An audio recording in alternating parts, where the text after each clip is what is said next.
आपके लिए लाए हैं 11वीं क्लास से सेकंड चैप्टर से वीडियो। तो देखिए, इससे पहले वीडियो में हमने आपको बताया था कि जो डेफिनेशंस थी फंडामेंटल और सप्लीमेंट्री यूनिट्स की वे क्या थी या उनको किस तरह से बेस माना गया था या मानक माना गया था। अब बात करते हैं, देखिए कुछ ऐसा भी होता है कि जो हमारे पास व्युत्पन्न मात्रक होते हैं तो उन मात्रकों को किया जाता है कि मूल मात्रकों में व्यक्त किया जाता है। ठीक है, जैसे मैंने आपको कंपैरिजन किया था एरिया और लेंथ वगैरह से रिलेटेड। तो अब देखिए, एरिया का भी मात्रक होता है अपना और लेंथ का तो मात्रक होता ही है। तो लंबाई किस में मापते हैं? मीटर में, जबकि एरिया का क्या होता है? मीटर स्क्वायर होता है।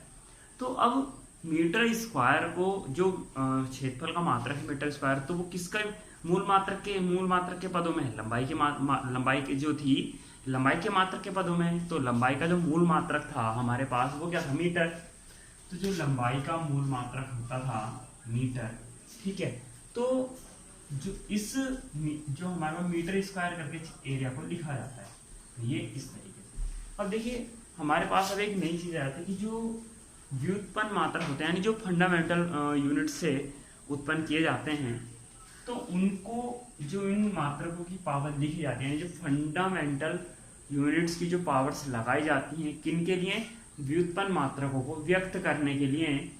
तो ये क्या कहलाती है? डायमेंशंस कहलाती है, यानी विमाएं कहलाती हैं। ठीक है, तो यानी मूल मात्रकों से उत्पन्न जो व्युत्पन्न मात्रक होते हैं, तो मूल मात्रकों पर जो घातें लगाई जाती हैं व्युत्पन्न मात्रक को व्यक्त करने के लिए, वो क्या कहलाती हैं?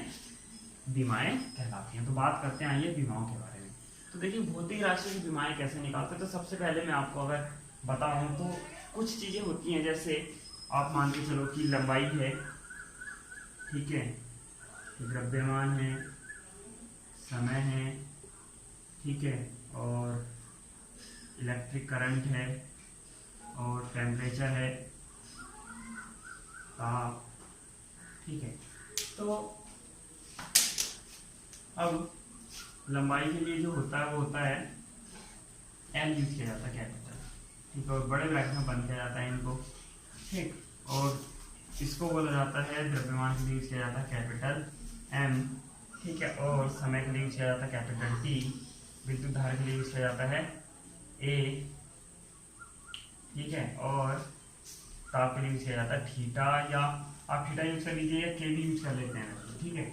तो इन दोनों में से कोई सा भी एक यूज कर लिया जाता है। तो देखिए, अब बात करते हैं कि इनका यूज कैसे किया जाता है। अब जैसे मैंने आपको नॉर्मली बताया कि अगर मैं कहूँ कि मुझे लंबाई की विमा निकालनी है लंबाई की, तो लंबाई का मात्रक होता है मीटर, ठीक है। तो मीटर को आप ये ध्यान रखिएगा आप कि जिस किसी चीज को भी मीटर में मापा जा सकता है, तो जिस किसी भी यानी आप कह सकते हो राशि को मीटर में मापा जा सकता है, चाहे वो देखिए, अब लंबाई नाप रही है तो भी मीटर में नपती है, चौड़ाई नपती है वो भी मीटर में नपती है, ऊंचाई नपेगी तो भी मीटर में नपेगी, गहराई नपेगी कहीं वो भी मीटर में नपेगी। तो ये सारी चीजें जो भी मीटर में नपती हैं उन सभी के लिए एल ही यूज किया जाता है। क्लियर? ऐसी चीज आप ध्यान रखिएगा कि जिनकी जो मेजरमेंट है वो मीटर में हो उनके लिए एल, किलोग्राम में हो या ग्राम से रिलेटेड हो, किलोग्राम से वो एम, समय टाइम जब भी कभी नप रहा हो सेकंड से वगैरह से रिलेटेड तो उसके लिए टी, इलेक्ट्रिक करंट ए, टेम्परेचर थीटा या के, ठीक है। इससे ज़्यादा आपको कोई अधिकांश राशि जरूरत पड़ेगी नहीं रिप्रेजेंट करने के लिए। तो देखिए, अब मैं अगर केवल लंबाई के लिए रिप्रेजेंट करूँ तो इसकी डायमेंशन होगी एम की पावर 0, क्योंकि एम है नहीं, और ये कैपिटल बनाए जाते हैं सब, ठीक है। एल की पावर है क्योंकि एल मीटर में नप रहा तो पावर 1, तो आप एक पावर को लिखने या ना लिखे कोई फर्क नहीं पड़ेगा। समय की पावर 0, ए की पावर 0 और थीटा की पावर 0, ठीक है। और इसको आप इजीली आप ऐसे भी लिख सकते हैं, जरूरी नहीं कि आप इस तरह के इतना बड़ा लिखें, तो आप इजीली इस तरह से भी लिख सकते हैं खाली, ठीक है। अब देखिए, लंबाई है, चौड़ाई है, ऊंचाई, गहराई, तीनों चारों के लिए यही हो जाएगी। इससे अगर आगे बात करें एरिया, क्षेत्रफल, ठीक है, सेकंड नंबर पे, तो क्षेत्रफल के लिए क्या लिखते हैं आप? लंबाई गुणा चौड़ाई, ठीक है। तो लंबाई गुणा चौड़ाई इसका फॉर्मूला होता है। तो जब देखिए, अब डायमेंशंस के लिए सबसे पहले आपको पता होना चाहिए कि फॉर्मूला पता होना चाहिए उस क्वांटिटी का, फिजिकल क्वांटिटी का। आपको अगर फिजिकल क्वांटिटी का फॉर्मूला नहीं पता है तो आप डायमेंशन नहीं निकाल सकते, ये क्लियर है, ठीक है। तो आपको उस फिजिकल क्वांटिटी का क्या पता होना चाहिए? फॉर्मूला पता होना चाहिए, और अगर फॉर्मूला भी नहीं पता तो जो मीटर रिप्रेजेंट किया जाता है, जैसे नॉर्मली हम लिखते हैं कि जैसे मैंने यहाँ लिखा, अगर मैं इसमें ऐसे ना लिखूँ तो मैं यहाँ लिख सकता हूँ इसका मात्रा मीटर स्क्वायर। ठीक है, तो ये पता होना चाहिए। आप इन दो तरीकों से अधिकांश है बीमारी निकाल सकते हैं, लेकिन बेसिक जो बेस है मेन वो फॉर्मूला होता है, आपको फॉर्मूला कन्फर्म पता होना चाहिए, आप उसी से डायमेंशन निकाल सकते हैं आसानी से। जबकि डायमेंशन लगभग अधिकांश 2 नंबर में अधिकांश पूछी जाती है, साथ में कभी कभी क्वेश्चंस के साथ जब डेफिनेशन पूछी जाती है किसी चीज़ की तो उसमें भी अलग से डेफिनेशन जो इसको किया जाता है बीमा को पूछ लिया जाता है उसकी। ठीक है, तो आप बीमाओं पर ध्यान दीजिए और आगे भी आपको बहुत ज़्यादा यूजफुल होंगी जब भी आप आगे बढ़ेंगे इसको। तो देखिए अब मीटर स्क्वायर से आप निकालें तो 1 मीटर के लिए क्या होता है एल, तो एल स्क्वायर। ठीक है, क्या ऐसे ना करना चाहें अब तो आप ऐसे, चलिए इसको ऐसे लिखा रहने दीजिए, ये तो मीटर स्क्वायर से हुआ। आप इसको यहाँ से ले लीजिए, देखिए लंबाई के लिए एल, ठीक है, चौड़ाई के लिए एल, क्योंकि दोनों मीटर में देंगे तो कितना आ जाएगा एल स्क्वायर, यानी एक पावर यहाँ एक पावर यहाँ है। अब जैसे ये मल्टीप्लाई केवल उस तरीके से हो रही है जैसे आप एक्स की एक्स में मल्टीप्लाई करते हैं तो क्या लिख देते हैं एक्स स्क्वायर, एक्स की वाई में अगर वाई में करनी हो तो आप क्या लिखते हैं एक्स वाई लिखते हैं, आप एक्स स्क्वायर है वाई स्क्वायर तो लिख नहीं सकते उसको, तो यानी एक्स की पावर भी हमारे है और वाई की पावर भी हमारे, तो इनकी पावर अलग अलग लिखी तो होती हैं, तो सेम उसी तरह से मल्टीप्लाई करनी, केवल क्या लगा देना साथ में बड़ा ब्रैकेट साथ में लगा होना चाहिए। ठीक है, अगर मैं कहूँ ऐसे लिखा हुआ एक्स स्क्वायर बटे एक्स लिखा हुआ तो आप क्या बचाते हैं एक्स की पावर 1 बचेगा। ठीक है, या एक्स बटे अगर वाई लिखना हो तो इसको लिख सकते हो आप एक्स और वाई की पावर -1 ये तो लिख सकते हैं। तो पावर्स जैसे आप नॉर्मल वेरिएबल्स की सोल्व करते हैं उसी तरीके से करनी है, कोई डिफरेंट नहीं है। ठीक है, आगे बात करते हैं थर्ड की। देखिए तो थर्ड है वेलोसिटी या सॉरी फर्स्ट था एरिया, फर्स्ट था एरिया, सेकेंड है वॉल्यूम, तो वॉल्यूम की बात कर लेते हैं। ठीक है, तो वॉल्यूम का फॉर्मूला आप अगर जानते हो तो ये होता है लंबाई गुणा चौड़ाई गुणा ऊंचाई। ठीक है, मात्रक अगर इसका याद हो तो मीटर की क्यूब होता है। ठीक है, तो आप मीटर की क्यूब से निकाल दीजिए या इसके यहाँ से निकाल दीजिए, एल गुणा एल गुणा एल। ठीक है, तो अब अगर इसको सोल्व करेंगे तो कितना जाता है एल की पावर 3। ठीक है, तो ये इसकी बीमा हो जाएगी। नेक्स्ट है बात करते हैं वेलोसिटी। ठीक है, थर्ड, तो ये आ जाता है वेलोसिटी। देखिए वेग हो या चाल हो तो जो इनकी डिफरेंट होता है स्पीड में और वेलोसिटी में, लेकिन हम अगर डायमेंशंस की बात करें जो हमारे पास इनका मात्र यूनिट होती है वो दोनों की सेम होती है। तो मैं आपको फॉर्मूला बताऊं तो दोनों में चलिए पहले थोड़ा सा डिफरेंट बता दूं। अगर मैं यहाँ स्पीड लिखूँ तो स्पीड के लिए आता है दूरी बटे समय, जबकि यहाँ आ जाता है विस्थापन डिस्प्लेसमेंट अपॉन टाइम।